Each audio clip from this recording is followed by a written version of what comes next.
Hello, this is Charting Man Dan of TheChartGuys, where we teach the little guy and girl how to utilize charts to manage their own trades and investments. What do I mean by the little guy and girl? Well, we just had two directives signed halting the implementation of a rule that requires financial advisors to act in the best interests of their client. Let that sink in a little bit. The big wigs on Wall Street can play with your retirement and hard-earned money without your best interests at heart. We currently have hundreds of members taking charge of their financial future, and we would love for you to come check out a free week with no credit card required to see if our services would be beneficial on your path to financial independence as well. What we offer, we have a separate course of over 5 hours in length on when to enter and exit positions. And in terms of what we do daily, we have nightly videos, key levels updated each morning before the bell, 2.5 hours of live daily webcam coverage in the morning and in the afternoon, and over 7 hours of educational videos. All of these links can be found in the description of this video. Come check us out. Thanks for watching. Let's get on to the technical analysis.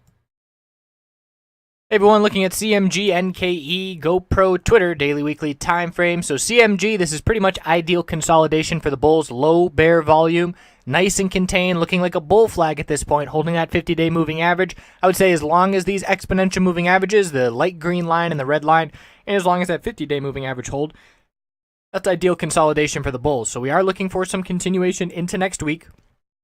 And what would change that would be a loss of those moving averages on some increased bearish volume. Whenever I'm looking for a bull flag pattern, the amount of volume is always very important, and we always want to see it decreasing for the bulls, and that is exactly what is playing out right now. So resistance is going to be 418.67, the high of this move. Next level after that, I'd be looking at 420.21, and then 425.58. In terms of support, the low of Friday, 412.67, and then we'll have to update those moving averages on Monday. The weekly time frame shows a big bull reversal candlestick with big bull volume behind it, the highest volume in 5 weeks. After a month of consolidation, we're holding the weekly middle Bollinger Band support for the 5th test in a row, and the bulls are looking to confirm this candlestick and try and head back to that key 434 resistance that's a bit of a double top at this point. The upper Bollinger Band needs to get ascending and get out of the way, as we have rejected from this level the last 3 times we have touched it, almost to the penny it looks like. Obviously it wasn't that exact, but that upper Bollinger Band is a very key level.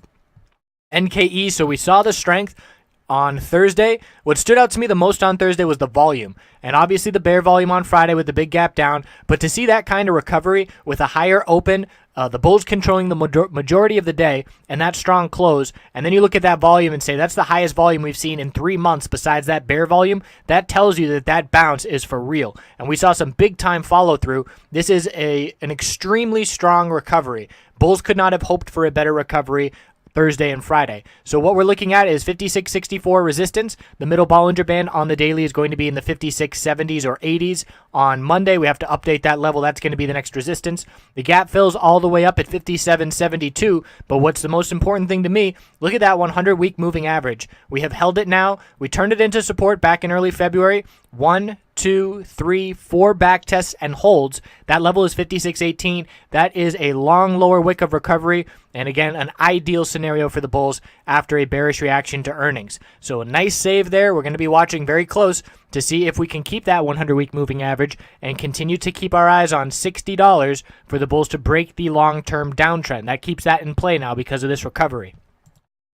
GoPro still rejecting from the daily middle Bollinger Band resistance of 839. We're looking at support of 826 and 816, and then 805 before filling the gap. In terms of resistance, 847 and then up to 873. So we're getting very tight here. We have the breakout on that bounce, our low of consolidation, and now 2 days of very low volume and a very tight range. So we are going to be looking for that range to break with a spike in volume either Monday or Tuesday. So there should be a decent trading opportunity on GoPro in that point of time. We know the overall trend is absolutely bearish. The weekly time frame couldn't even confirm that bullish reversal candlestick from last week. So tons of red, all-time low. We're coming off that level. No bullish reversal confirmation. Weekly exponential resistance rejecting the price. So looking at that tightening range on Monday, or on the daily chart, I should say, I normally would wait for a break of that range to be looking for an entry. But if you wanted to get in before a break, the direction would be bearish because of the overall trend.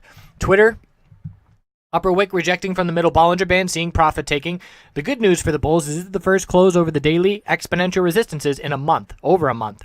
So good news for the bulls in that regard, but it's a big upper wick of profit taking, and it is still just a lower high pattern. And you can see these upper wicks that stand out on their way down. Those are key resistance levels: 1610, 1558, and now 1537. And we'll be watching that middle Bollinger Band close on Monday. If it rejects the price again, we will be looking to pull back down. If it becomes support, we will look for some short-term upside, which will have us looking for another bearish entry opportunity. That is a long lower wick and a bullish reversal doji on the weekly time frame.